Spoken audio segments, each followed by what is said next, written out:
Welcome to The Empowerment Show, a podcast designed to empower women like you to take control of your lives, make informed decisions, and redefine success on your own terms, beyond the noise of influencer culture.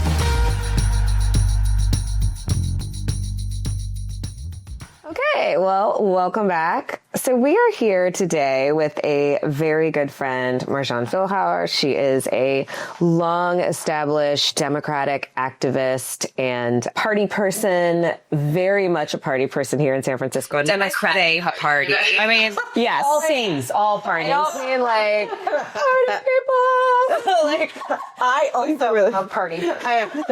Thank you so much, Marjan, for coming in. We wanted to talk about politics. You just ran for office. Mm-hmm. You have some learnings that I think that are very interesting. And to me, what's interesting about your race is that you were someone who was thought of as someone who was the front runner, who was going to win. People were looking at the campaign like, wow, look how big it is. Standard. Yeah. Good. That's right. And you didn't end up winning. Mm-hmm. And that really struck me because I think a lot of us saw some of the same parallels at the national level. Mm-hmm. Welcome today to the show. Thank you. Thank you for having me. Yeah. Marjan's career spans over three decades in government, politics, strategic communications, and community advocacy. She's worked at every level of government, from Capitol Hill to the California governor's office to San Francisco City Hall. She's the daughter of immigrants from the Philippines and Iran. In 2024, she ran for the San Francisco Board of Supervisors, not as a career politician, but as someone actually from the community, a mother who's raising children in the West Side neighborhood. She was up against a very entrenched political machine. Those exist here in San Francisco, and was competitive because of actually just your ties to the community and your actual longevity here, and the fact that people really do know you, and your advocacy for local residents. And so Marjan is still an elected member of the San Francisco Democratic Central Committee, but she sadly is not on our Board of Supervisors here.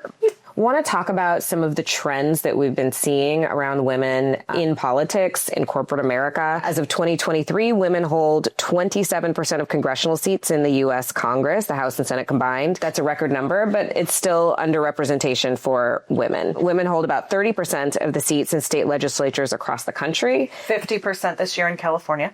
Ooh, look at you guys. and there's progress, right? But still, it's underrepresented across the board, across the country. And in 2020, about 25% of the Democratic Party nominees in the U.S. House were women, as opposed to 15% for the Republican Party. And so there's some differences across party politics as well, and across ages. Also, research shows, and I think this is something we talk about a lot in politics, that when women are in office, we actually get better laws, there's more collaboration. People do tend to work in a more bipartisan, across the aisle way. They promote gender equity and social welfare. A lot of the laws we have didn't even start getting good, things like drunken driving laws, domestic violence, until we started having women who were DAs and who were running for office, and started saying, the laws that are out there, they don't protect women the way they need to. So having women in politics is something that we are all very passionate about, but we also all work in the private sector. The three of us do work in corporate America, and women only occupy 29% of C-suite roles, like CEO, CFO, in Fortune 100 companies. And so there's an underrepresentation there as well. And then only about 8% of Fortune 500 companies have women even serving as CEOs. So lots of work there to do, but really want to hear from you, hear a little bit about your time in politics as a woman, especially here in San Francisco, which it's kind of like a rough and tumble place for politics. So no, thank you. Thank you all for having me. My path, my dad and my mom met at the test of English as a foreign language at San Francisco State. And they had a bathroom break, and my mom looked over and she's like, "Hey, you got that answer wrong." And my dad freaked out because he was a big rule guy. We cannot be talking, you cannot be telling me, and then, she pulls up after the test, offers him a ride home. And then it's the rest is history. But my path, my parents came here and were very proud when they obtained their citizenship. They came from countries where politics was not anything like it is here, where there's a lot. You talk about the underbelly and just it's more sinister, right? In Iran and the Philippines. And so for me, my choice, I mean, I actually got my start running for sixth grade president, where I had to go around at lunch and recess and talk to everybody about, how do you feel about this? So like, what is the deal? Do we only have Funyuns some days? Like, why do we not have other chips? Right? And so I won that race. Voter sentiment, man. 11 years old, right? But, had done my time on Capitol Hill and done my time in the governor's office. And I was lucky enough to have role models and women who were working in government in high level positions who said, look, this is what I bring to the table. And this is what in my lived experience can really translate into something of value for the people who are living in California. And we have had really good female representation in the Bay Area, from female mayors to congressional members, U.S. senators. Right. Super fortunate. And, for me, I actually, I came back home to San Francisco. I was born here, grew up on the peninsula. I came back here 20 years ago. And I got married and I had a kid, and then I had 2 more kids. I ended up with 3 kids, and how does this work?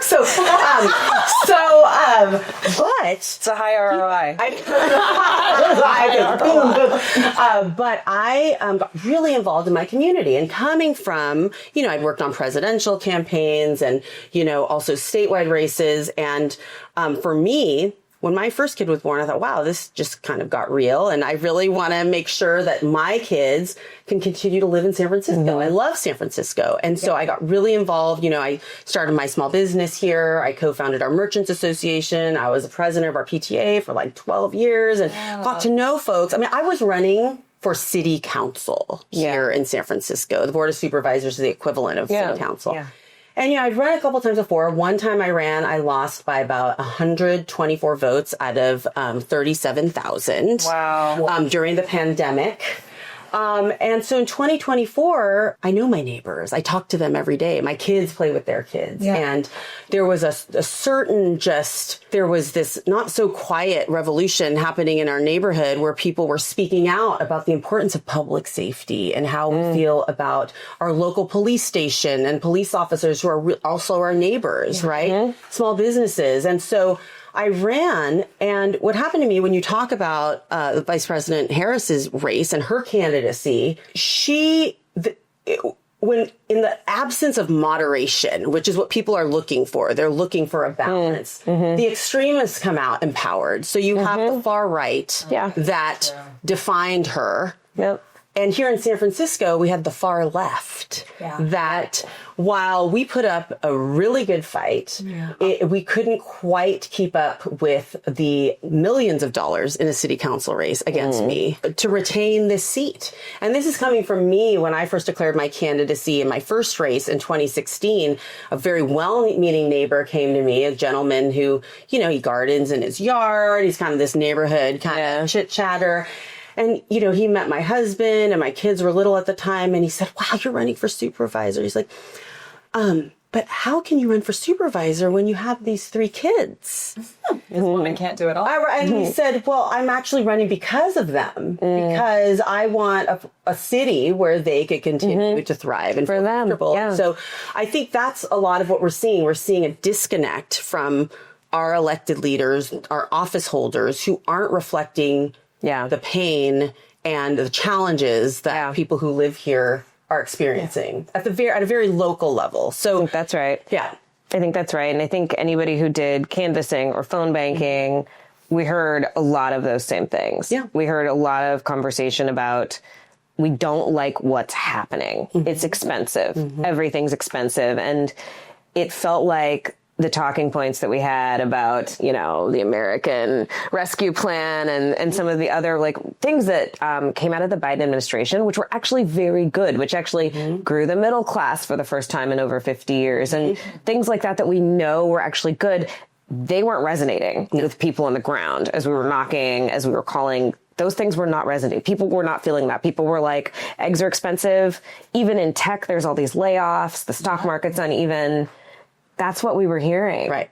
And in our neighborhood, we were hearing a lot about small businesses that were struggling. I mean, I ran my family business with my sister, little gift shop and pottery studio. And I worked with merchants on a regular basis who, in the past, in 2023 and 24, there were 5 instances of cars driving into businesses to either steal an ATM or, businesses are now uninsurable because through no fault of their own. Right. Crazy. And through lack of public safety. Lack of public safety. And I think that is where, when we want to talk about, we have this amazing police captain in our neighborhood and, he knows everybody. Well, right? The neighborhood policing. Right.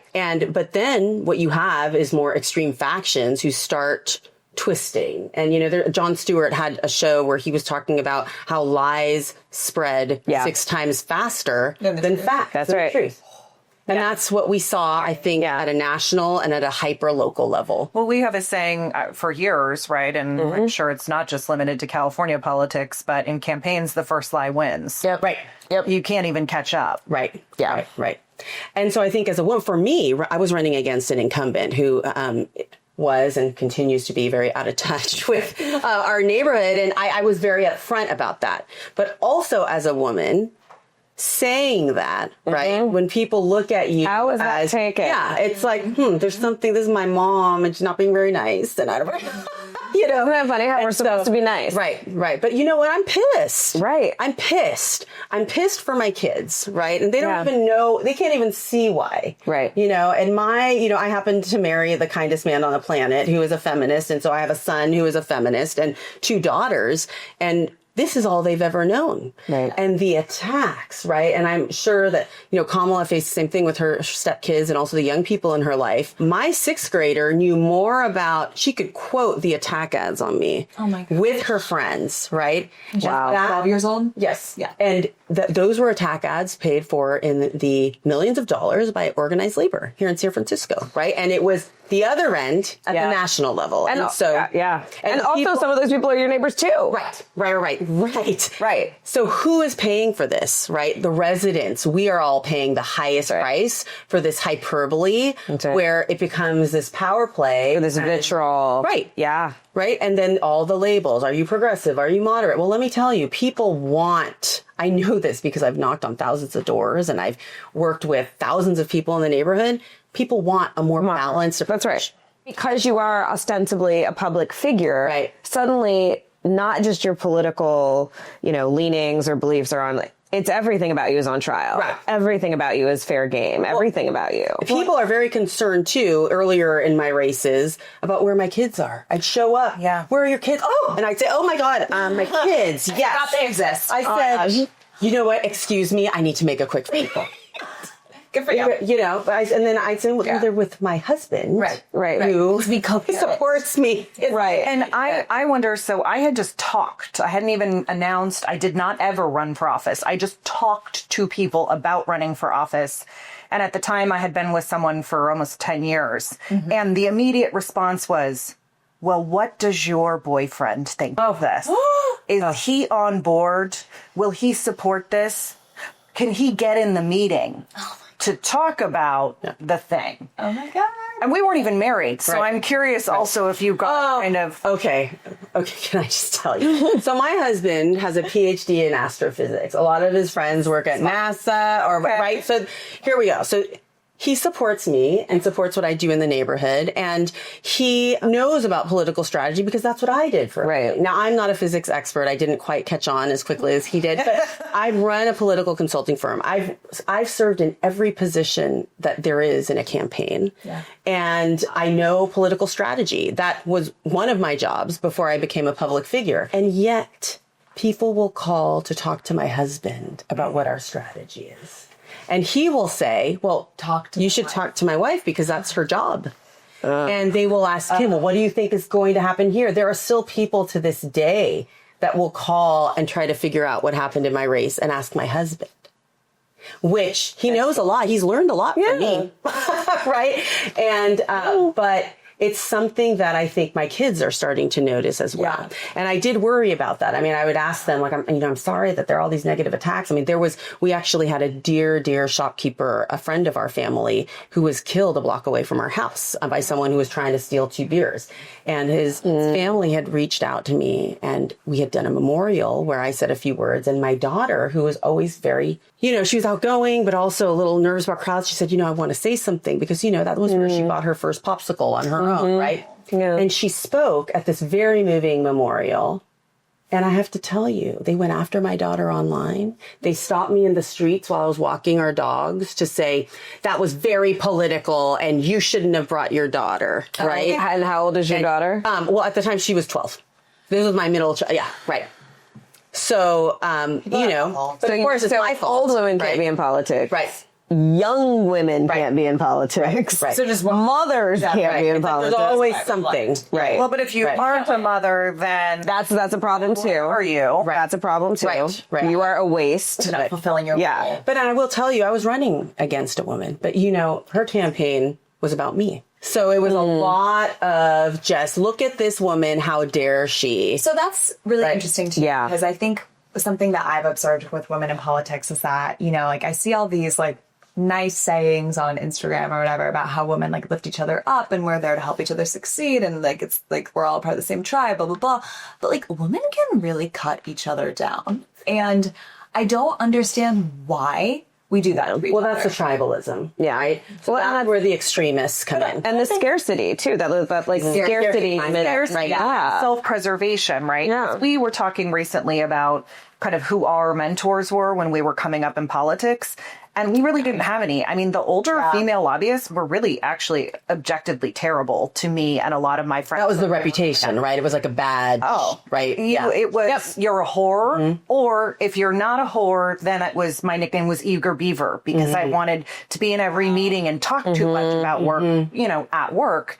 And so we really kind of had to mentor each other. Yeah. You're good at this one thing. You know this one person. How do we cobble together the right amount of people to do that? And I think that's why we have been, you know, people who feel very strongly about lifting up and in. Yeah. And even also, you know, sometimes having tough conversations with other women. Like you're not going to be around us and treat other people that way. Right. But that tribalism, the scarcity factor, and the sort of like almost capitalizing on the fact that people will dogpile on a woman. Other women absolutely take advantage of that. That is when we were working on the Me Too thing, you know, everybody was very concerned about men in corporate settings and, you know, basically you can't go anywhere in your life without being sexually harassed or something. And the number two thing that people would say to us constantly is, but when are you going to do something about women who are mean to other women, who don't take care of other women, especially in like work, corporate settings, you know, like, wow.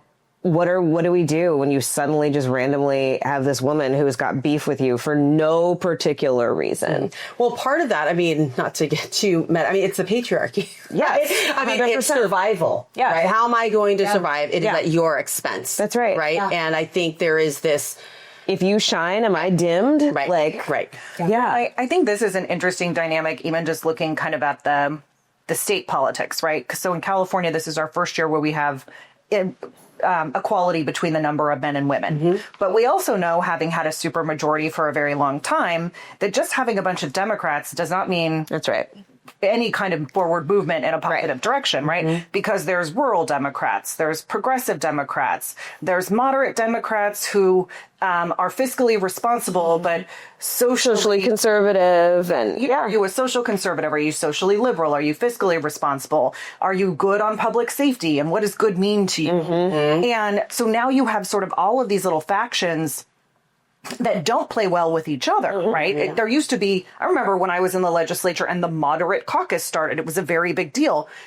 What even is the moderate caucus? Yeah. And I mean, unfortunately, I think we will. Right. I mean, I think that here in San Francisco, when you look at, I mean, the far left has gone so far, they've become the far right. Yeah. And when you look, you know, my opponent in this race was seen as the progressive standard bearer, right? She was the most unpopular supervisor in the city, progressive. And the precincts with the highest number of Trump voters voted for her. It's the horseshoe effect. Yeah. Horseshoe. Wow. You're left, you're right. I've not heard about that. Right. Okay. That's all these issues. The libertarianism. Right. Yeah. It's that nexus where they voted for someone who wanted to dismantle the police in 2020 instead of someone who worked with businesses, ran a small business, knew the families in the neighborhood, and wanted to bring folks to the table and have those hard conversations instead of pointing fingers and calling names. And I think we saw that play out at the national level too.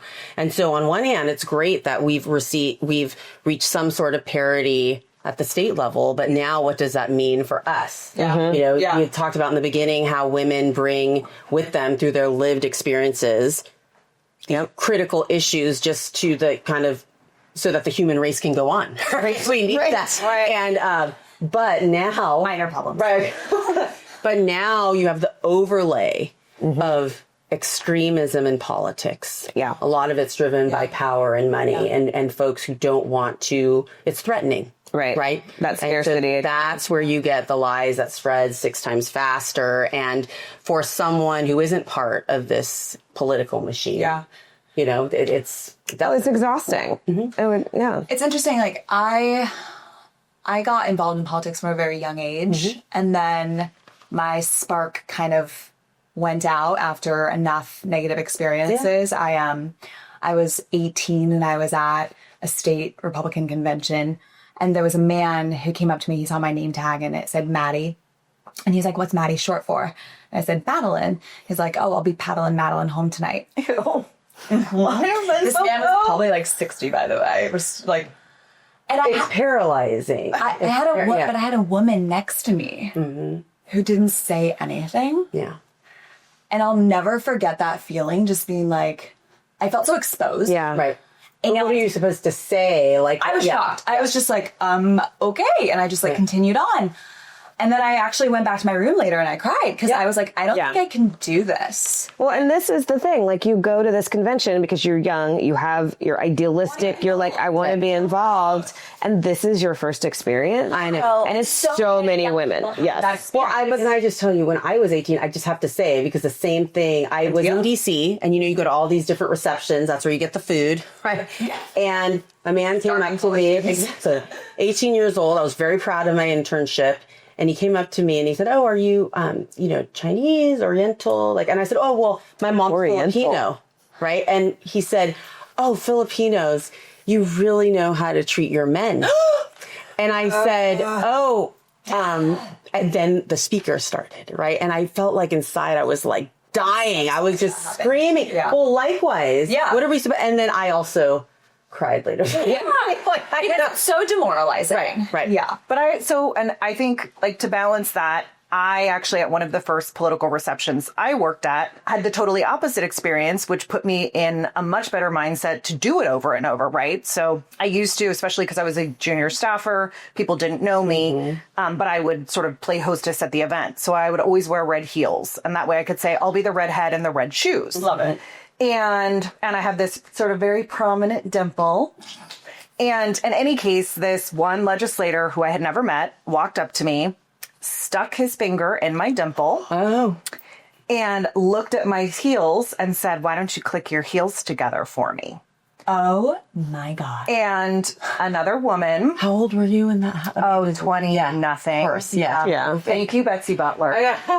By the way, walked up and said, yeah, there's no place like home. Why don't you go to yours? Whoever Betsy is. Oh, and great. Thank you, Betsy. Yeah, ushered him off. And it was like, okay. That's how you do it. I don't have to put up with that. And then I went about my night. And then it was sort of a funny thing where, he's ridiculous. She intervened. But how formative for you too. There are women. Well, and then if they do that for you, you can do that for someone else. You pass that You on. don't just have to take it. Yeah. And that is one of the things, because I feel like that was happening through my 30s. Yeah. I feel like now I've finally aged out of the cohort that these men find the most appealing. Thankfully. We did learn this. There were a few men who were like, really? That guy is being a creep with everyone? And I was like, oh, we're too old. That's right.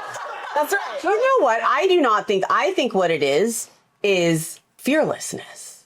When you develop that fearlessness, it's palpable. Well, there's something to not being young and vulnerable. Right. It's like, no, this isn't happening. You can't actually afford to piss me off. At a certain point in my career, it was that's so true. Play games if you would like, sir. Yeah. But, I think people like us need to keep hope alive, really, and to let people know I haven't given up hope in our Democratic Party. I haven't given up hope in democracy. I mean, despite the threats that we see out there. And I think it starts at the local level. It starts, you identify your why. Why is this important to me? I mean, for me, it was rooted in my kids, right? But that touches so many other things. How can I make sure they have access to housing and that they can start a small business if they want, and that they can do those things in a safe neighborhood? That's right. And so there are organizations. One organization emerged California that started, that emerged here in San Francisco, then became a statewide and now a national organization, trains Democratic women to run for office. That's awesome. And if you are feeling any type of stirring inside where you're pissed or irritated or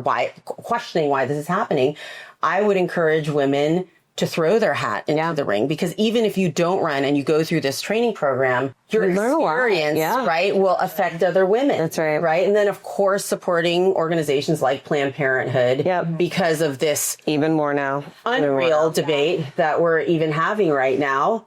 And then in San Francisco, supporting your local Democratic Party, because I think we need more everyday residents to come in and say, look, I'm upset because we're not doing enough to support people who are suffering in our streets, or to make housing accessible to young families or retirees or young professionals, right? Because here in San Francisco, for many, their housing is their retirement plan, right? And I don't begrudge that, but what does that mean for a middle class? Or for somebody trying to buy a house today? Right, right. And any other city we go to, I mean, we went to the grocery store and way up north in California in Weaverville, where my husband grew up, and my kids were shocked to see so many kids in the grocery store. Not babies, because there are a lot of those here. Like, they leave when they're like 4 or 5, but at like tweens, right?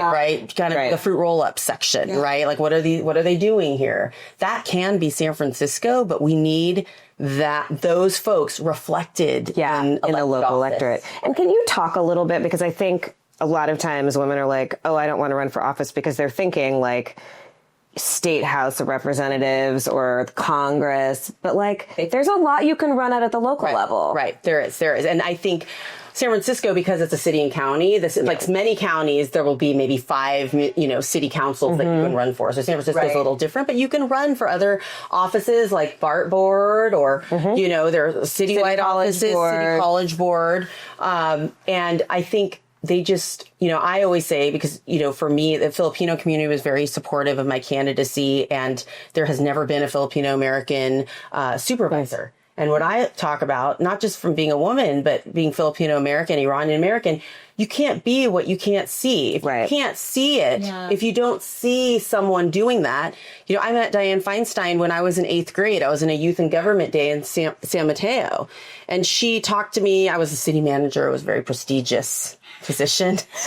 And I thought, maybe I could be like her one day. Yeah. Just because her existence inspired me. Yeah. And I think that's what we need to see more of. And so it's interesting because my kids, I'd run a mayor's race here in San Francisco, and my youngest, who's now going to be 12, she at the time, was maybe 5 years old.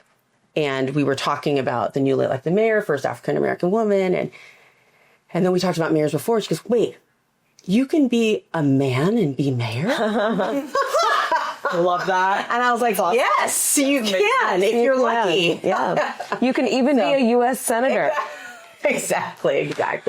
Right. What's one, so on the empowerment show, one of our main objectives is to equip women with information they need to succeed. For anybody out there listening who's contemplating running for office, what's like one piece of advice that you wish you had had before you got into all this? There are so many bits of advice. We're open to as many tips as you want. But I think one of them is, we are our own harshest critics. I think women in particular. Yeah.